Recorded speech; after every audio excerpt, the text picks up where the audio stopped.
All right. So excited to have you on the podcast. I'm so glad that you emailed me your story. So yeah, why don't you go ahead and tell us a little bit about you? And I'd love to hear kind of, maybe what you do for work or just a little bit about your family, and then we'll jump into your story. Thank you for having me. A bit about me. I actually grew up not far from Utah. I really love being outside. I did a lot of that when I was a kid. I'm married and I have a little boy. He's 19 months this week. And I'm home with him. And then on weekends, I actually work as a master esthetician. And that's really fun for me. So I enjoy that. And when I'm not at work, I like to be out in my yard and just being with my family. So Love it. All right. Well, cool. Yeah. Why don't we go ahead and jump into your story? I grew up in the church. I grew up in a really small community. That was my life pretty much was the church. Like my friends, most everyone was members. And, even people in my community who weren't members, they were just really good people. Like I feel like I had a really happy childhood. I always felt like I had a really healthy relationship with gospel principles and the gospel. I feel like it was something my parents really tried to teach in our home. And I went off to college, decided I wanted to serve a mission, and I was about 6 months home from my mission. And I feel like when I came home, I was kind of struggling to adjust a little bit.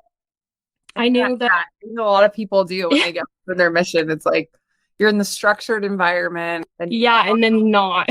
yeah, right. Yeah, and I think I thought when I was coming home, I feel like a lot of people who have served can say this, but you change so much in a really great way. You learn so much about yourself and about the Savior. And so you change. And so you're going to come home and you're not going to be the same person, but you kind of think you're coming home to something familiar. And for me, when I came back, it just wasn't very familiar. Like I thought I could jump right back into college.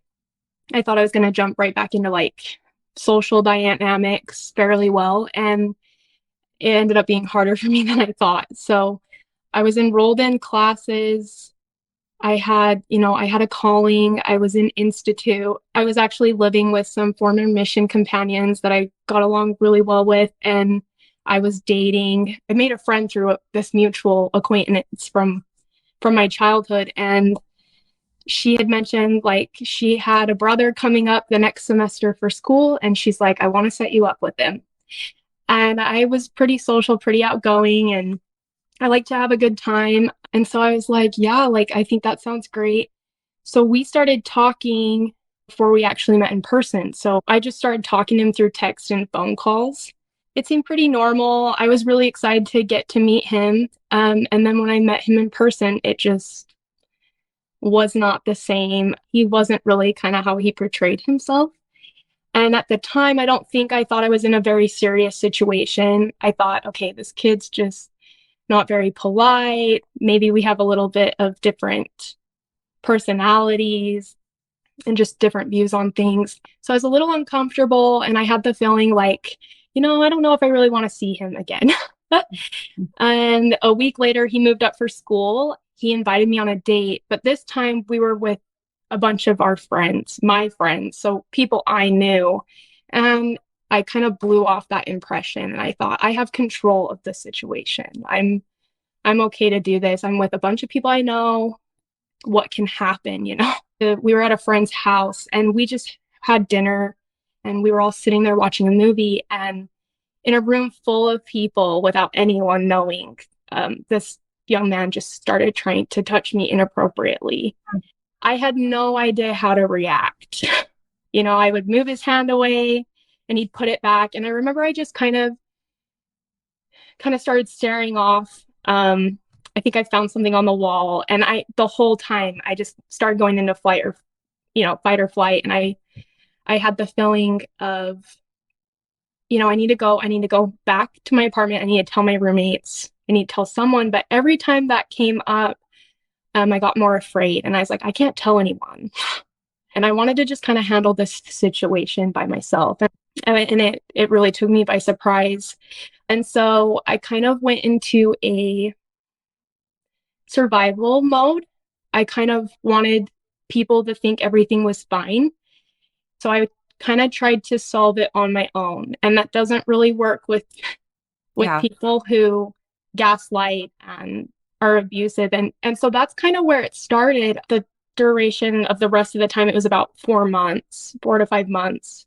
And our largest argument had to do with the law of chastity and boundaries and consent. And I thought I was hiding it pretty well.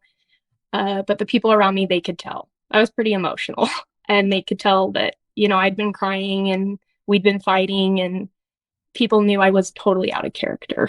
So that's kind of where it started. So when during this time, like you're fresh home from your mission and you're really like dealing with all of this stuff going on, like were you turning to Jesus Christ during this time, or do you feel like it was making you feel more withdrawn? While I was struggling, I feel like I was still seeking out the Lord's help through that. But when this started happening in my dating situation, I think it plummeted really fast. I started to feel super forsaken, and I feel like guilt and shame really set in quickly for me. I think I thought I was pretty I think I felt very separated from the spirit and any kind of help or love. Yeah. And I guess you bring up a good point. Like, I think instead of humbling myself, which I know sounds really crazy to say because I was in an abusive situation, but the thing I learned is that the Lord will help us, but we have to be willing to ask for it. And I think I was like, no, I'm embarrassed. I don't want anyone to know. So I'm going to just try to break up with him. I'm going to try to deal with it on my own. Eventually, when it all ended, I was like, wow, why didn't I just have that courage in the beginning to go home to my roommates or I had my mission president living right there too. And I would visit him often. And I'm like, why didn't I just go to his house or to my bishop, and or my parents? And I think that was really hard because that relationship between children and parents can be a little awkward when it comes to those kind of things. Some people it's not, but like if I was like talking to my parents about that, I'd probably feel awkward. We talk about a lot of things, but like I totally get what you're saying for sure. Yeah, I think I was just afraid. And I think I was afraid of judgment. Yeah. I thought it was such a great idea. And I don't think I was humble enough to realize, okay, you should have followed the prompting, not gone. Like, I thought I was counseling the spirit. I'm with a ton of people that I know there's no way. Right. Yep. So, for sure. So then what happened after that? It went through kind of a vicious cycle of just gaslighting and we would fight. And then he would say, that he was going to fix things, that he understood me, and he really didn't. And none of that was happening. But we'd only been dating 3 weeks. He wanted me to go home with him to meet his family. And I was like, I just don't really want to do that. I don't see us going anywhere. And I don't think it's fair. And so we had a huge argument about that. I ended up going and I got so sick at that point. That's when I really started to I just was not there. Mentally, I just kind of would numb out. So the whole drive up, we got up to his family's and he proposes to me in front of his whole family. I'm 6 hours from anyone I know. And we had just had an argument about how I didn't want to be with him. And he didn't really seem to care. It didn't matter to him that I liked him or not. It was all just a control thing. And so again, I was really embarrassed. I was with a bunch of people I didn't know and I didn't feel safe. And so I said yes in front of all these people. A really hard situation to be in. Yeah. And we came back and I did not want a wedding plan. And so we would fight a lot. Again, it was always about the law of chastity. It was about boundaries. We would fight about that a lot. And then it started getting worse. So I couldn't talk to family. I'd be on the phone and he would be right there. He monitored everything. So then again, I didn't feel like I could tell people. I don't feel like I had that chance. And so unless he was in class or I was at work, I really had no outlet really. We never spent time at my apartment. He didn't like going to my ward. And he did not like my mission president. Pretty much anyone that was priesthood authority. Was he active in the church? Yeah, so we would go to church together on Sunday. He started working a temple shift on Fridays while this was all happening. And that's where things kind of spiraled too. I would try to reason with him why what he was doing was not in line with what he should have been doing. And then I felt extreme guilt myself, right? So I think that's kind of where some of the trauma about the temple came into play. There was once that we went together, and it was just such a horrible experience because I knew he shouldn't have been there, and I was feeling horrible about being there. But I think it can cause some kind of unhealthy, I guess, thoughts and relationships with the temple, with certain ordinances and things like that. So how did you, like, obviously this was a huge challenge for you where you're struggling with kind of the temple and you're in this situation and you feel trapped. So, like, what happened after that?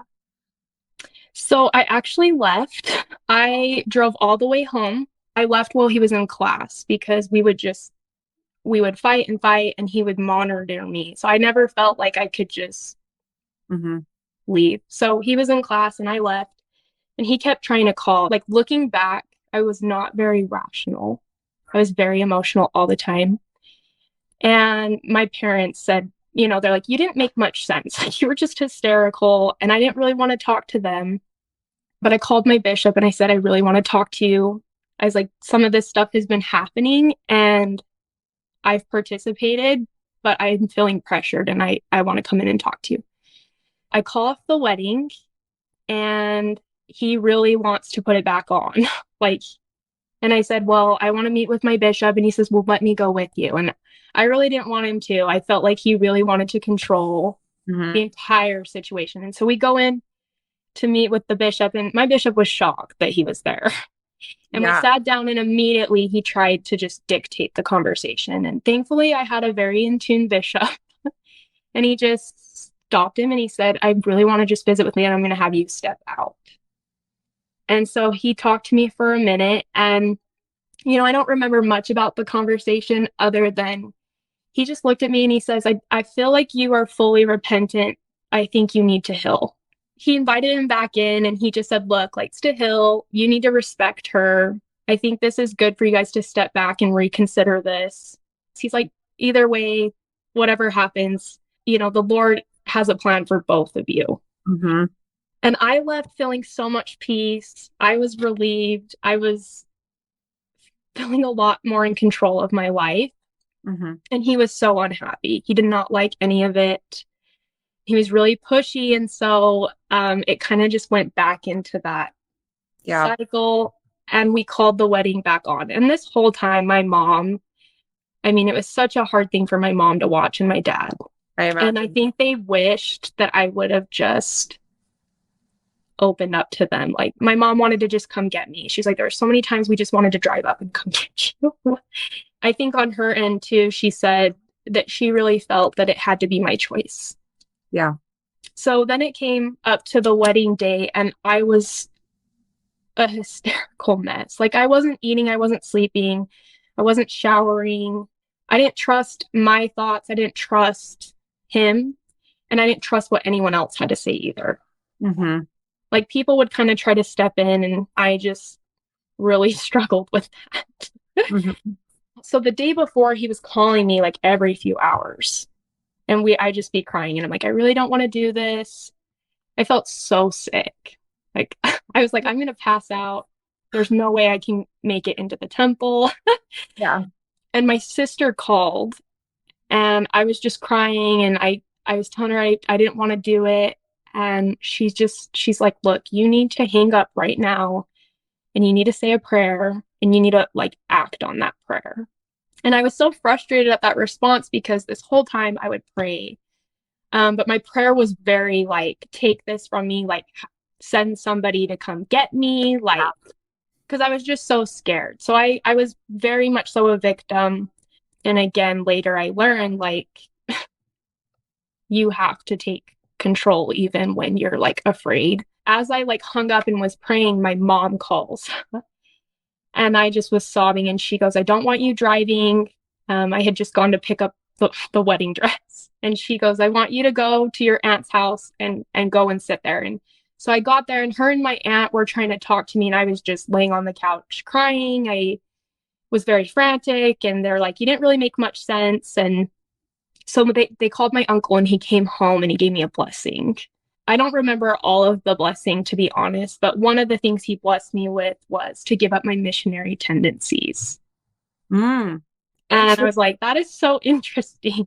Yeah. I think I kind of had an attachment of like, I need to take care of this person. Like, I need to fix. And that really wasn't anything the Lord was asking me to do.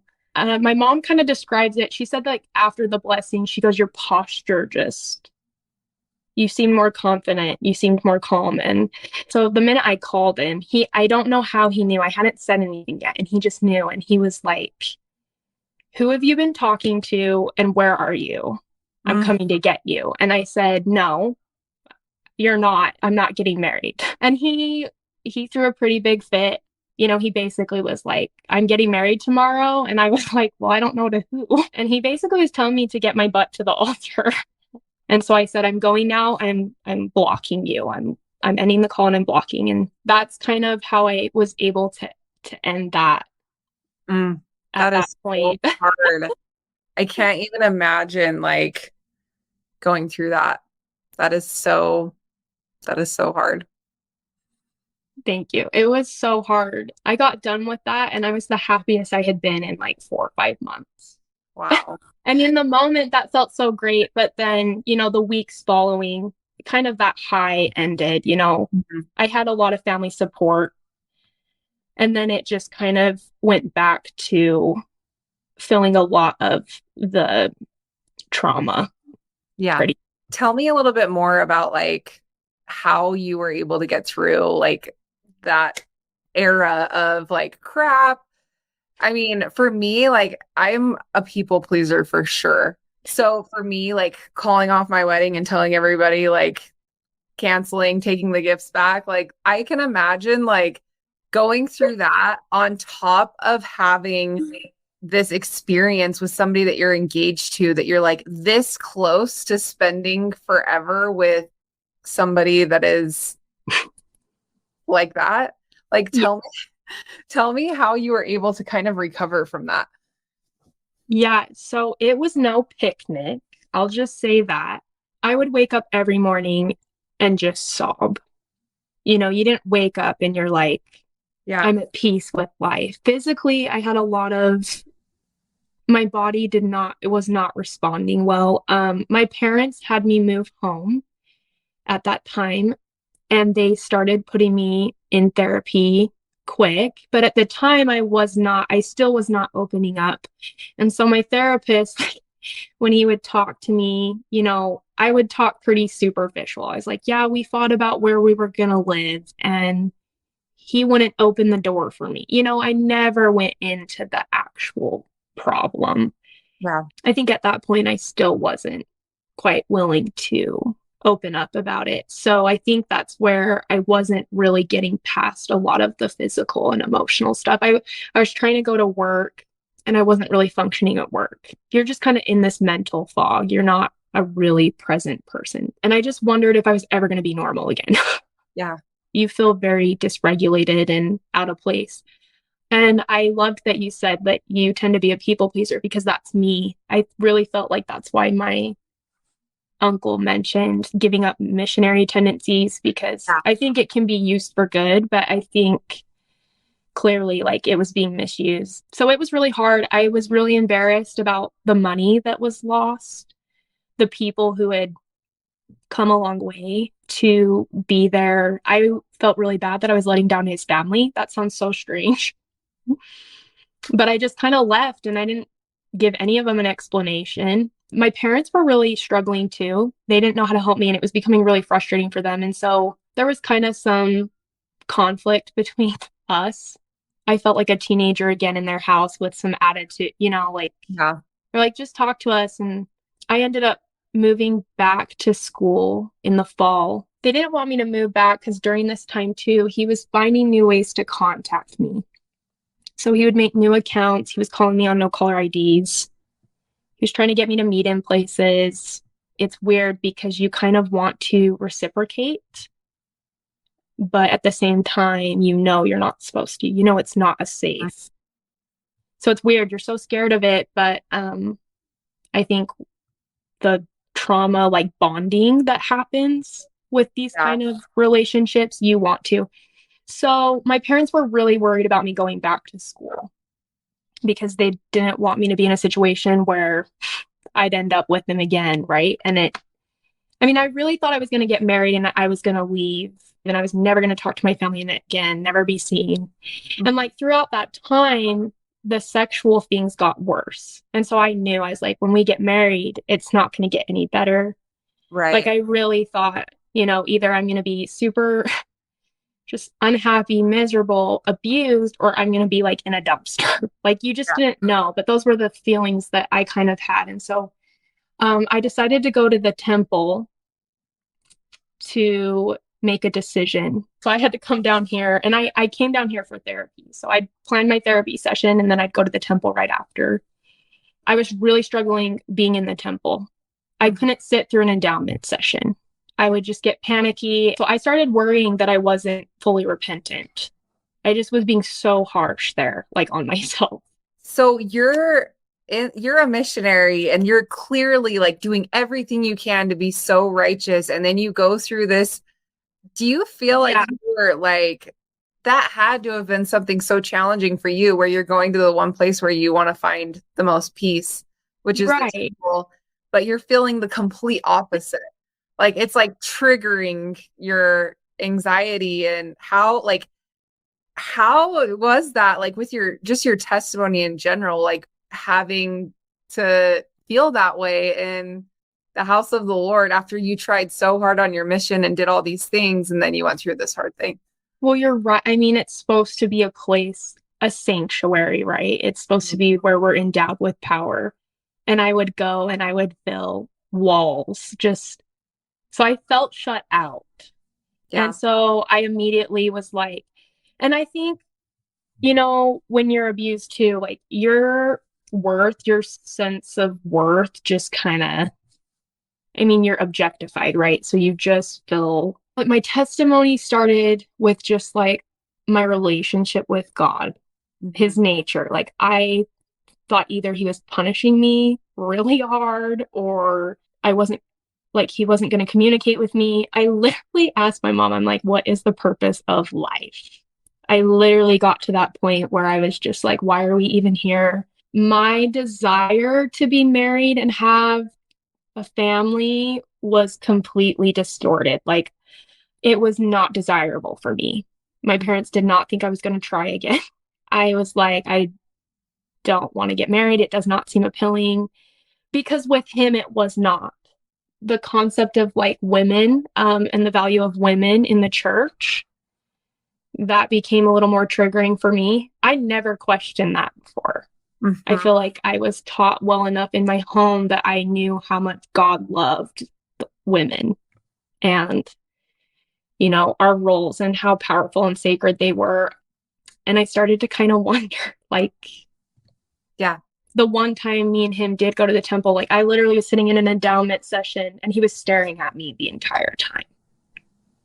So I was just crying. So, you start to feel like, okay, maybe like I am controlled and maybe I am told I have to fit in this mold and I'm there to, servitude and kids. And it just seemed depressing. It all seemed like a lot of work and no joy. Yeah. But that's how he made it feel. Mm-hmm. I really struggled. I was in the routine of going to church, but I was pretty hardened.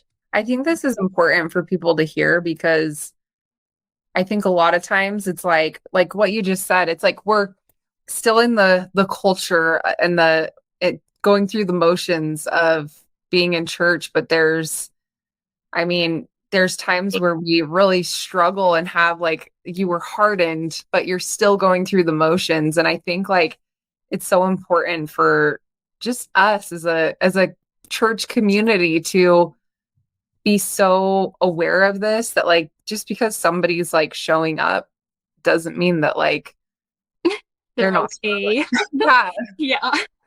exactly. And I think that was even harder because I grew up in a small community and I was very involved in my home ward and my stake. People knew my family really well. And so I think I felt like this responsibility of always being spiritually in tune and being a leader, which later I learned like vulnerability is huge in leadership. I just felt like inside very, you know, but on the outside, I was trying to appear, that I was normal and I was really committed to being there. When I'd go to the temple, I was struggling. And so I met with my bishop at home. I just told him, I'm like, I'm going and this is what's happening. And I'm wondering if I really have repented. And he just looked at me and I think we had only been talking like 2 minutes. And he just goes, I think you've been seriously abused. It was so direct, but so loving. I just feel like he looked at me and I think this is really what happened. Like, you're not even believing yourself. Like, you need to understand that, like, we believe you too. Because I think I really felt like, oh gosh, like I've messed up and I was punishing myself. And he was just like, I think this is really what's happening. And so he encouraged me to continue going, but moderately, right? He's like, don't exhaust yourself, but like, keep going back and doing the little things. He's like, maybe right now an endowment session is just too much. Why don't you sit and do initiatory or maybe sit on the temple grounds? And so it definitely took some time, a lot of time. And I was trying to figure out whether or not to go back to school. And so I went to pray about that. And I was literally walking in and ran into my institute teacher. Me and him knew each other. He knew me from before my mission. And then I had been in his classes like during this time. And that was another thing is my ex-fiance, he never wanted me in institute. He didn't like me to be there. And so that's what's funny because like outwardly, he's like, I'm a return missionary. I'm a temple recommend holder, all these things. But he didn't want me to have any kind of access to any of that. But this institute teacher, he just kind of expressed how like relieved he was when he heard that I didn't go through with it. And then he told me how he just noticed in class. He's like, you just looked like a beat up puppy coming to class. And then he asked me, he's like, so are you coming back? And I was just like, it's a little complicated. I don't know. And he just stopped me and he said, we don't take counsel from our fears. Wow. That really stuck out to me because I was really afraid. And I think, my parents were afraid, like other people were afraid for me. And that's when he kind of let me know he had recently been called to be a YSA bishop. And he goes, I can help you find housing. I mean, school was starting in a month. And I had lost a bunch of money too. Like, I was just not in a good situation. And the Lord answered my prayer right there, like even before I had entered the temple. And so looking back now, that's an important thing too, is you have to like see the little progresses in your journey and see his hand in it. And I'm grateful for that now because looking back, I can see where they were the smallest acts of faith.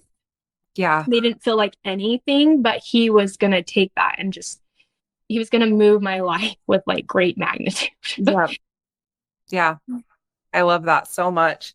I think it's so important. Like, if you have the eyes to see those little miracles, they're there and it's so amazing. And I love that quote from him that we don't take counsel from our fears. That's so profound. Yeah. I mean, it's so simple, but it hit me so strongly. Yeah.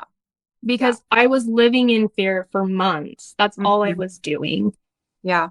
I love that. So then what happened after that? So did you go to school? I listened to him. He helped me find housing. I moved back and I enrolled in classes. And, when I saw him on the temple grounds, he was kind of joking. He's like, I have a great ward. There's really good, cute guys there.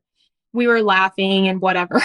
So I moved back and I met with him. And what was going on is I had moved back. I was still struggling. So I'd go to class sometimes and I would have triggering just panic attacks. And I'd be almost to class and turn around and go home. I would literally be laying in my bed, couldn't get out of bed some days. So that was going on. And this kid kept trying to contact me, this my ex-fiance. And so I met with him. He was able to help me get into resources with Title IX on our campus. And I was so terrified, but I had a lot of help and I moved forward and asked for help to kind of get a no contact order with this kid. Mm. So he helped me with that. And I wasn't really dating. And that was hard because I would get asked and I'm a people pleaser. So I would say yes. And it just would eat me up. I mean, they were the nicest kids and I don't think they could figure it out, but I just was not willing to open up. Mm-hmm. I could acknowledge that they were safe, that they were polite, but I just was not willing to give anything. And so he kind of encouraged me. He's like, you know what? Like, let's step back. If you don't want to date, just say no. And I began working with a different counselor at that point. He was able to get me in contact with someone who actually specialized in like domestic violence and sexual abuse. And that's where things just really progressed. My other counselor, like I said, was great, but I was in a place where I wasn't willing to talk to people. Mm-hmm. Nobody. Yep. It actually wasn't till right before school too. I had a cousin that I was close with. We were at a family reunion and, you know, a lot of family, like they wanted to know what happened and they want to talk about it. And I remember he just kind of pulled me aside and he said, look, like, were you sexually pressured? I don't know why he was so in tune, but all I had to do was nod my head. You know, I didn't have to say anything. And he just kind of encouraged me. He's like, you know, you are feeling right now like you failed and you can't ever come back from this. But he's like, you need to know that we all believe in you. Between that and meeting with this therapist that specialized in this, that's when I was able to open up. I was able to talk. And I got to the point where I could talk in detail about it. Mm-hmm. I still wasn't comfortable to talk to my parents. Me and my dad really struggled. My dad had a hard time understanding what was happening, and I think he was frustrated. And that was another thing that was scary for me. I think I was really worried to know what my dad would do if he knew. Like the thought of confrontation was scary. Yeah. Yep. I can relate to those feelings. Yeah. Again, like I said, it was slow. It was so slow. And I remember there was days in therapy I would just cry and I'd say, when is this going to end? Mm-hmm. When am I going to feel normal again? When am I going to be like happy home again? Yeah. And like you said, like it was so frustrating. I mean, I'm not a perfect person, but I felt like I lived a life trying to really follow the gospel and to follow my savior. And I think I was like, why this? Like I had to have done something wrong. And I think I really had to learn that this experience necessarily wasn't anything to do with my worthiness. There's trials in life that happen to great people. Yeah. And I also had to take responsibility for the pain, you know, my role in my pain too. Because, you know, I wasn't going in and looking for that, but there was things obviously that I didn't handle correctly. Right. That's where healing really began to happen. At that point, I was getting to the point where I could go to the temple twice a week. That sounds crazy, but I was making it a point to go. It almost started going from like a really hard place to be to where I like needed to be again. Mm-hmm. School was really hard. I mean, I just was really struggling to stay engaged. To try to be in academics and to go to work and things was a challenge. Like my whole life turned upside down. Yeah. Yeah. What actually really helped me was doing sealings. I had never done them till that point. I'd always done endowments, you know, initiatory and baptism. And I one day went in and sealings is what made me feel comfort and peace. That's interesting. Very interesting because I feel like that's where everything in my life was not at peace. Yeah. But, right. Yeah. That's so interesting. So do you feel like when you were going through kind of like the healing process, I mean, what kind of role did the Savior play in this healing process? You went through a lot of therapy, you went through a lot of like, you know, different things like that, but you mentioned multiple times that you felt like you weren't worthy and different feelings like that. So I'm curious to know, like, how did you get to the point where you were able to feel worthy again? That's such a good question. Um, I think that the Savior is the greatest advocate for women. I went back to the fundamentals of, like the things I learned in Young Women's. And I think what happened is I started talking to myself the way the Savior would to the women. And I started studying that. And I realized that there's nothing that happened that he didn't want that for me. So I went from feeling like this is a punishment, like what did I do, to him saying like, and I think I began to connect with the Savior that way. I began to just get kind of a glimpse of his sacrifice, the pain he felt, everything he felt for me and for everyone. Yeah. And I think I found that by spending time in the temple, spending time in the scriptures, meeting with my priesthood leaders regularly. I think today, it's such a really sore area with just like women in the church and abuse, and our priesthood leaders actually helping people, or are they allowing this to happen? And I felt love through them. I could feel the Savior through them. They were so inspired. Yeah. And slowly I was taking control. I was going from a victim to taking control of my life. Mm-hmm. So I felt the Savior in all those ways. And then I think the biggest way for me is, like, quite frankly, when I met my husband. Yes. More about that. My bishop was joking about boys, and I had no interest. So when I met my husband, I knew who he was. We were in the same ward. He lived next door. I really was just in such a ball. Yeah. I was not actively seeking out any kind of relationship. And his roommate was actually dating a roommate of mine. And he came over, and it was really funny. He goes, "Why do you not have a boyfriend?" And I said, "Well, I called off a wedding about 6 months ago." He was like, "Oh," and he was very polite, felt really bad he brought it up. And then later, I just was talking with him again, and I was expressing how frustrating dating was. And he said, "Well, have you met my roommate?"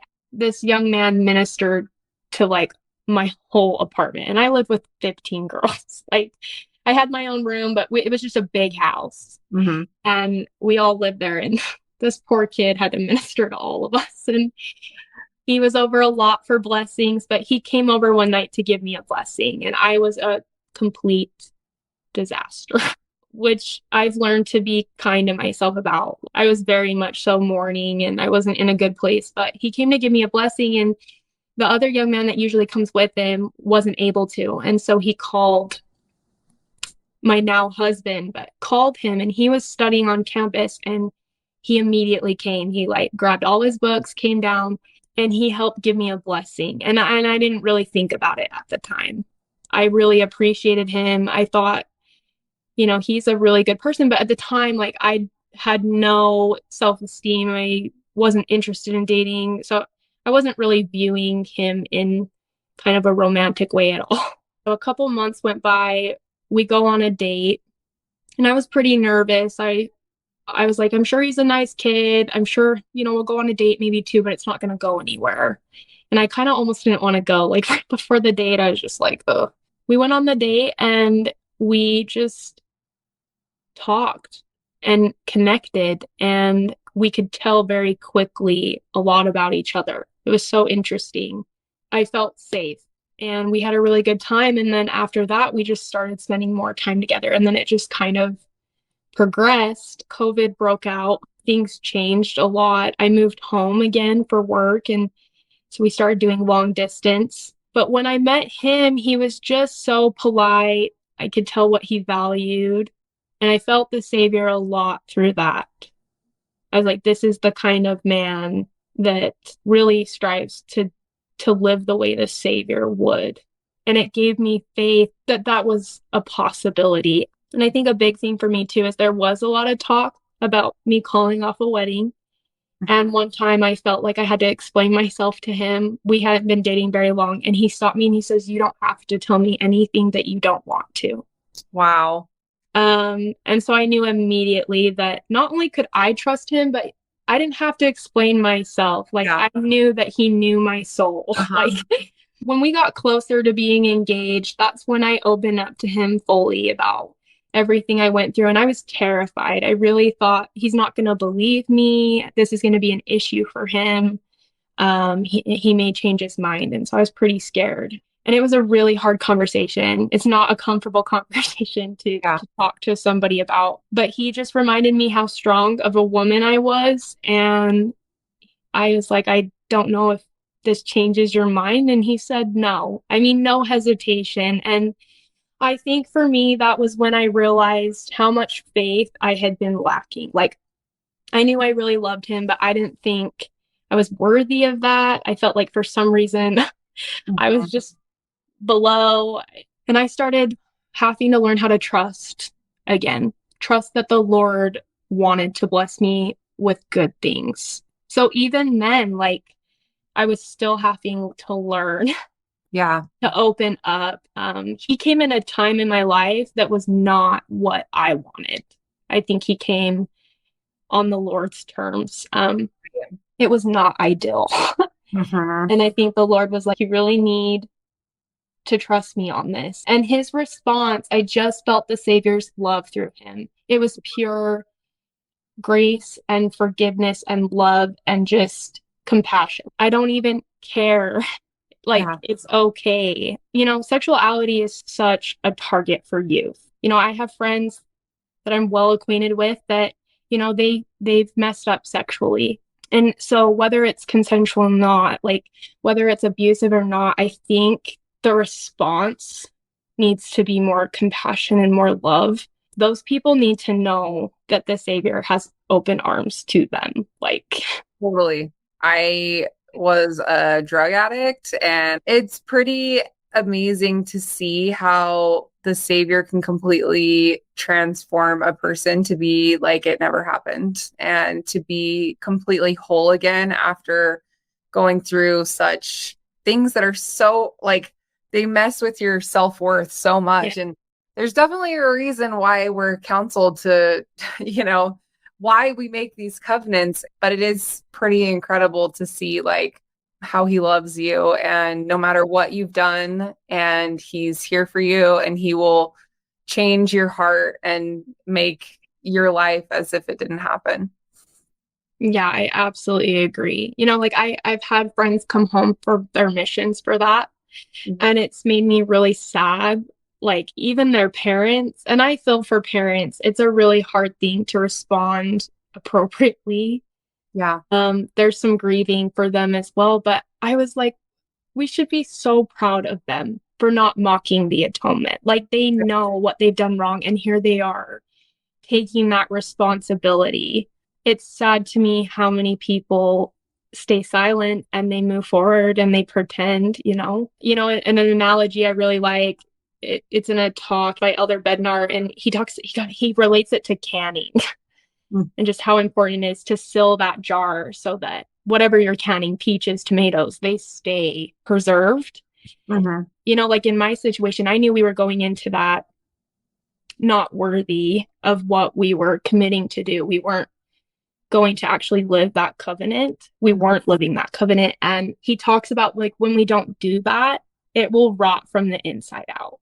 And that's what's sad. That's going to be a mistake that some of us are going to make. Or, you know, if we're abused, like, we just need to know that it's okay to come forward and to make those things right. There's so much healing and happiness in that. Yep, totally. Well, what advice would you have for somebody that maybe they feel like they're trapped in a dark place, you know, for maybe it's for whatever reason, and they feel like they're struggling to connect spiritually or they feel, like triggered by the temple, or, they're struggling with that in that dark place. What advice would you have for somebody that's in that place? I think learning to give what little you can, sticking with it. There are going to be those dark valleys, and there's light and there's hope on the other side of them. And sometimes we really are going to have to do some work, but also there's a balance of that and being compassionate, right? Like give yourself a breather. But I think just remembering to move forward, try to go back to the things that you know. I think that's why we're encouraged so many times to write down like our testimonies, our spiritual experiences, to be in the scriptures. I mean, I was able to go back and as a missionary, I marked my scriptures up like crazy, and I was able to just go back and remember the things that I do know. And with the temple, that is overwhelming. I mean, that's overwhelming for people who join the church and go through the first time. It's maybe right before you get married. Like, it's an overwhelming thing sometimes. It may not be because of sexual abuse. It could be social anxiety. It could be, I mean, there's so many things that I think people can struggle with. But I think not being afraid to take what your concerns are and pray about them and study them slowly. Like, you can't just take it all in at once. Like, when I was going back, I was trying to go back like nothing happened the week before when I pulled off my wedding, and it was too much. I hope that makes sense. Yes. Start somewhere, but start somewhere small, and the Lord really will magnify that. I love that. That is so beautiful. Thanks. You are so amazing, and I'm so glad that you shared your story today, and I think it's so important. Thank you so much for coming on the podcast. Thanks for having me. It was nice to meet you. Thank you so much for being a supporter of the Comeback Podcast and listening to our episodes. It would mean so much to us if you would like and subscribe to our YouTube channel. It helps other people be able to find us, and we want to share this message to everyone.